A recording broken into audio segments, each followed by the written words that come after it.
ببيضة واحدة بس هتعملي كل الكمية دي بطريقة سهلة وبسيطة والطعم خطير، ينفع الولاد كمان في اللانش بوكس وطعمه يجنن وخطير. ما تيجي نشوف عملنا الجمال ده كله ازاي. هاتي بقى بولة هنحط فيها بيضاية بدرجة حرارة الغرفة، معلقة صغيرة من الفانيليا، 3 معالق كبار من السكر البودر. قلبي بقى كل الكلام ده كله، 3 معالق كبار من الزبدة السايحة، كوبايتين من اللبن الدافي أو الحليب، معلقة صغيرة من الخل، كوبايتين بقى من الدقيق وهنخلهم كويس جدا، رشة من الملح، معلقة كبيرة من البيكنج باودر. قلبي بقى كل الكلام ده كله كويس.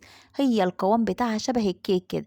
أي علبة صوصات عندك، علبة كاتشب، بولة آيس كريم، معلقة صغيرة، المتوفر عندك. طاسة سخنة وغير لاصقة وهشيلها من على البوتاجاز وابدأ كده احط بقى الخليط بتاع البانكيك بالازازة كده واحطها على نار متوسطة. اول بقى ما تبقبق كده من فوق تروحي بقى قلبها الناحية التانية، تكون واخدة بقى اللون اللي انتي شايفاه ده.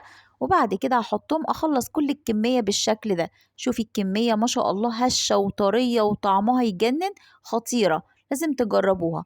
اعملوها بقى شوية بالنيوتيلا، شوية بالسكر البودر، شوية بالعسل الابيض.